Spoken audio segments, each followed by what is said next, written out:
Etika berdagang dalam Islam.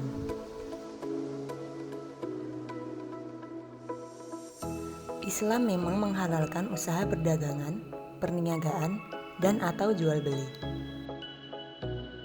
Namun tentu saja untuk orang yang menjalankan usaha perdagangan secara Islam dituntut menggunakan tata cara khusus.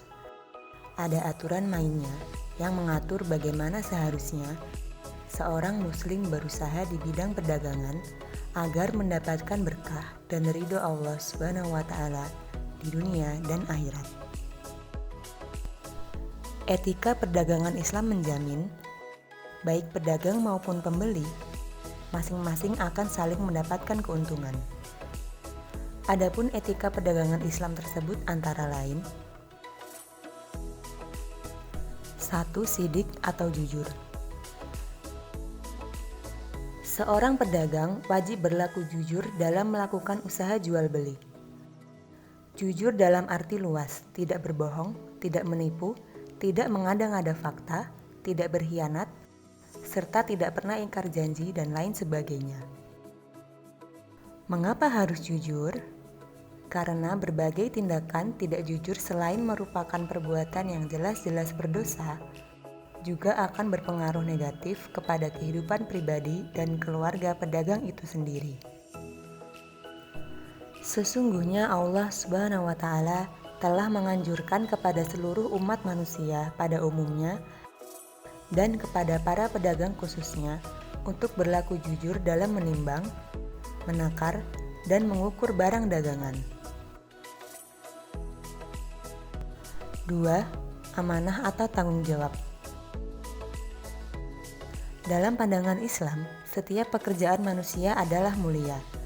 Berdagang, berniaga, dan atau jual beli juga merupakan suatu pekerjaan mulia. Lantaran tugasnya antara lain memenuhi kebutuhan seluruh anggota masyarakat akan barang dan atau jasa untuk kepentingan hidup dan kehidupannya. Dengan demikian, kewajiban dan tanggung jawab para pedagang antara lain menyediakan barang dan atau jasa kebutuhan masyarakat dengan harga yang wajar, jumlah yang cukup serta kegunaan dan manfaat yang memadai. Dan oleh sebab itu, tindakan yang sangat dilarang oleh Islam sehubungan dengan adanya tugas, kewajiban, dan tanggung jawab dari para pedagang tersebut adalah menimbun barang dagangan. Menimbun barang dagangan dengan tujuan meningkatkan permintaan dengan harga selangit sesuai keinginan penimbun barang merupakan salah satu bentuk kecurangan dari para pedagang dalam rangka memperoleh keuntungan yang berlipat ganda. 3. Tidak menipu. Dalam suatu hadis dinyatakan, seburuk-buruk tempat adalah pasar. Hal ini lantaran pasar atau tempat di mana orang jual beli itu dianggap sebagai sebuah tempat yang di dalamnya penuh dengan penipuan, sumpah palsu, janji palsu, keserakahan, perselisihan, dan keburukan tingkah pola manusia lainnya. Rasulullah SAW pernah bersabda, "Sebaik-baik tempat adalah masjid dan seburuk-buruk tempat adalah pasar." Hadis riwayat Tabrani. Oleh sebab itu, Rasulullah SAW selalu memperingatkan kepada para pedagang untuk tidak mengobrol janji atau berpromosi secara berlebihan yang cenderung mengada-ngada, semata-mata agar barang dagangannya laris terjual. Lantaran jika seorang pedagang berani bersumpah palsu, akibat yang akan menimpa dirinya hanyalah kerugian. 4. Menepati janji. Seorang pedagang juga dituntut untuk selalu menepati janjinya, baik kepada para pembeli maupun di antara sesama pedagang. Terlebih lagi tentu saja harus dapat menepati janjinya kepada Allah Subhanahu wa taala.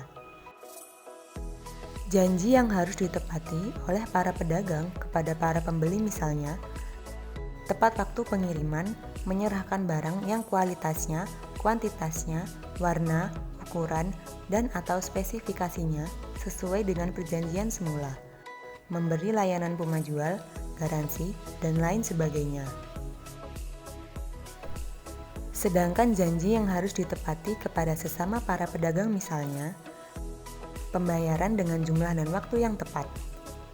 Sementara janji kepada Allah yang harus ditepati oleh para pedagang muslim, misalnya, adalah ibadah atau sholatnya.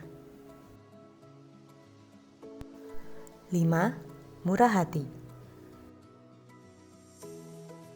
Murah hati dalam pengertian ramah tamah, sopan santun, murah senyum, suka mengalah, namun tetap penuh tanggung jawab. Rasulullah SAW bersabda, Allah berbelas kasih kepada orang yang murah hati ketika ia menjual, bila membeli, dan atau ketika menuntut hak. Hadis riwayat Bukhari. 6. Tidak melupakan akhirat. Jual beli adalah perdagangan dunia, sedangkan melaksanakan kewajiban syariat Islam adalah perdagangan akhirat. Keuntungan akhirat pasti lebih utama ketimbang keuntungan dunia. Maka para pedagang muslim sekali-kali tidak boleh terlalu menyibukkan dirinya semata-mata untuk mencari keuntungan materi dengan meninggalkan keuntungan akhirat. Sehingga jika datang waktu sholat, mereka wajib melaksanakannya sebelum habis waktunya. Sekali-kali seorang pedagang muslim hendaknya tidak melalaikan kewajiban agamanya dengan alasan kesibukan perdagangan.